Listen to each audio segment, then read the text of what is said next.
आचार्य जी, आजकल भूत प्रेतों का बहुत जोर है। धर्म का जैसे मतलब ही बन गया है भूत प्रेत। और जो भूत प्रेत विशेषज्ञ बाबा लोग हैं या यूट्यूबर्स हैं, वो सुपर पॉपुलर हो रहे हैं। तो ऐसे में लोगों के सामने या लोगों को जब हम समझाते हैं कि भूत प्रेत अंधविश्वास है, तो हमारे सामने एक बड़ा खास तर्क आता है कि अगर भूत नहीं है तो फिर भगवान भी नहीं है, और अगर भगवान है तो भूत भी है। तो लोगों ने भूतों और भगवान का संबंध आपस में जोड़ दिया है। तो हम आज आपसे इसी बारे में चर्चा करना चाहते हैं। इसमें चर्चा करने वाली कौन सी बात है? देखिए, आप जिस तरह के होंगे आपके भगवान भी उसी तरह के होंगे। और आप जिस तरह के होंगे तो भूत भी उसी तरह का होगा। समझ रहे हैं? यहाँ पे आप इंसानों की, हमारी या आप अपनी मन स्थिति के बारे में थोड़ा सोचिए कि मन स्थिति हमारी कहाँ तक अच्छी हो सकती है, कहाँ तक खराब हो सकती है। हाँ, अच्छी होने को तो इतनी अच्छी हो सकती है कि हम अगर बुद्ध बन जाए तो हमें किसी का ज़रा सा भी राय बराबर फर्क नहीं पड़ सकता है कि सामने वाला क्या बोल रहा है। और मन स्थिति इतनी ज़्यादा भी खराब हो सकती है कि हम अपने भगवान को भी उठा के फेंक सकते हैं, गाली भी दे सकते हैं, सिर्फ एक छोटे से काम ना होने की वजह से। कि हमारा काम नहीं हुआ, कोई मतलब नहीं पूजा पाठ करने से, किस्मत खराब है, या भगवान को दोष देना। ये सारे चीज़, सारे नियम, सारी परंपराएं, आपकी जो भी धर्म, पूजा पाठ, भगवान, भूत वगैरह है, सब कहाँ से पैदा होते हैं? मन स्थिति हमारी जैसी रहती है वहाँ से हर एक चीज़ का जन्म होता है। कुल मिला के हमारा भविष्य का निर्माण हम अपनी मन स्थिति द्वारा करते हैं। और हम क्या है, ज़्यादातर परिस्थितियों पे ध्यान देते हैं, और परिस्थितियाँ हमेशा होती हैं बाहर की ओर, और मन स्थिति होती है हमारे अंदर। जबकि जितना बाहर है उससे कई ज़्यादा हमारे अंदर ही है। सुना होगा ना, भगवान हमारे अंदर ही होता है। कई संत महापुरुष सभी लोग कहते हैं कि भगवान अंदर है, बाहर कहीं नहीं है। ये सबने सुना होगा, बच्चों ने सुना होगा, लेकिन सुना होगा तो सुन के ये बात अनसुनी क्यों कर देते हैं? इस पे एक आध दिन, 2 दिन, 4 दिन, 10 दिन, 1 महीने, सवा महीने चलकर क्यों नहीं देखते कि भगवान हमारे अंदर है, हमें बाहर देखना ही नहीं है। कब तक बाहर आप देखोगे? जब तक आप जिंदा हो। हाँ, मर जाओगे 50, 60, 70, 80, 90 में आप मर जाओगे, और फिर मृत्यु का भी कोई ठिकाना, कोई भरोसा, कोई समय निश्चित है कि आप 60 में ही जाएंगे? जब तक 60 के पहले सारे मंदिर, मस्जिद, गुरुद्वारा छान लेना है, सब जगह का प्रसाद खा लेना है, तो भगवान खुश होगा तो वो खुद हमें लेने आ जाएगा। ऐसी मनोस्थिति तो आप बना के रखे हो अपनी। सिर्फ एक नज़रिया की बात होती है। नज़रिया बहुत सुन के इतना मामूली शब्द लगने लगा है हर एक को कि उस पर कोई ध्यान देने ही नहीं चाहता है। हाँ, और हर किसी का तो शब्द यही होता है कि हमारी सोच भैया बहुत अच्छी है, हमारा नज़रिया भैया बहुत अच्छी है, हमारे कर्म भैया बहुत अच्छे हैं। और फिर वो कर्म अच्छे करने वालों की भीड़ भी लगी रहती है। कहीं काशी बनारस में, कहीं गंगा स्नान कर रहे हैं। अभी सुबह ही मेरे एक दोस्त हैं प्रवीण, उनने बोला कि सर मुझे घर पे आमंत्रित करना है, निमंत्रण देना है आपको, और मेरे घर में पूरी फैमिली है, और सबसे बुजुर्ग मेरे परदादा हैं। परदादा भी हैं उनके, उसके बाद उनके दादा हैं, दादी हैं, माता हैं, पिता हैं, भाई बहन हैं, सब लोग हैं।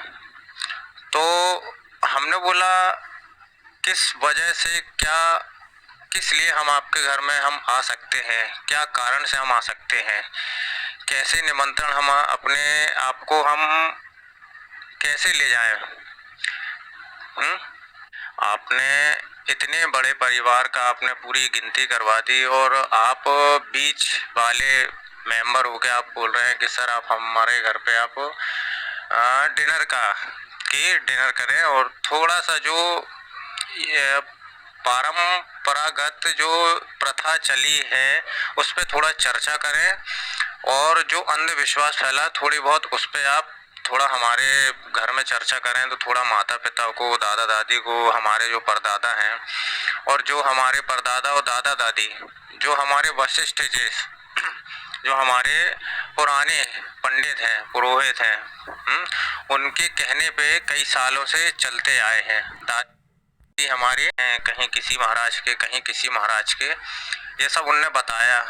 तो फिर हमने भी बोला कि अगर आपके इतने पुराने हैं, पंडित हैं, जो होते हैं ना ज्योतिष वगैरह, कि ऐसा करना है वैसा करना है, और सत्संग वगैरह भी सुनते हैं, तो आपको क्या लगता है कि मैं अभी कल का आया हुआ हूँ और आपके घर जाके अगर मैं ये प्रवचन देता हूँ, चर्चा करता हूँ, या मैं इतना बस बोलता हूँ कि दादाजी आप गलत कर रहे हैं, सही ये है, तो हमारी कंडीशन क्या हो सकती है वहाँ पे?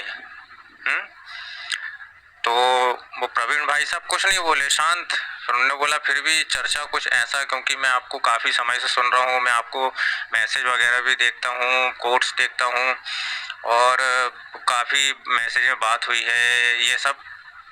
तो फिर कहने लगे कि अभी हमारी फैमिली, हमारे पंडित जी ने बोला है कि आप लोग एक बार गंगा चले जाओ, गंगा नहा कर आ जाओ तो घर में सब ठीक हो जाएगा। आपका व्यापार है, जो बर्तन का व्यापार है उनका, वो चलने लगेगा। और जो दादाजी पैरालाइज हैं, दादी पैरालाइज हैं, माता पिता की तबीयत ठीक नहीं रहती, तो वो सब ठीक हो जाएगा। तो हमने सिर्फ उसी लड़के से पूछा, प्रवीण से पूछा, जो हमसे बातचीत करीब 3-4 महीने से बातचीत हो भी रही है, थोड़े बहुत खास हैं। तो कहने लगे कि मैं नहीं जाना चाहता हूँ बनारस कि मैं गंगा नहा के आऊँ, लेकिन मेरे परिवार और मेरे जो पंडित पुरोहित हैं वो बोल रहे हैं कि आपको तो जाना ही पड़ेगा, घर के आप लड़के हैं, आपको जाना पड़ेगा। तो हमने बोला भैया आपके मन में अगर हमारी बातें हैं कि गंगा नहाना अंधविश्वास है, तो आप उस नज़र से मत जाओ, आप पूरे परिवार सहित चले जाओ, हाँ, घूम फिर के आ जाओ। और भाई सुबह से निकलोगे, 1-2 दिन लगेंगे आपको, तो नहाने लायक आप ऐसे ही हो जाओगे। नहाने के लिए वहाँ पे कोई आपको बाथरूम नहीं मिलेगा, तो आप बढ़िया अपने खुले में नर्मदा नदी में, गंगा नदी में, कोई भी नदी तालाब, वहाँ नहा लेना। भैया उनका काम भी होगा, आपका काम भी होगा। क्यों किसी की, भले वो अंधश्रद्धा है, अंधविश्वास है, वो उन पे रहने दो, और फिर कब तक रहेगा उन पे? उनकी एज देखो। आप चाहते हैं कि मैं इस एज में उनको समझाऊं कि बाबूजी आप गंगा नहाने मत जाओ, ये विचार भी तो आना चाहिए हमें। तो ये नहीं समझ में आता है कि अगर हम घर पे नहाते हैं तो घर पे कौन से गटर का पानी आता है जिससे हम नहाते हैं, किस गटर का आता है? गंगा का, नर्मदा का, नदियों का पानी ही तो आता है ना। लेकिन वो भाव हमारे मनोस्थिति में नहीं रहता है।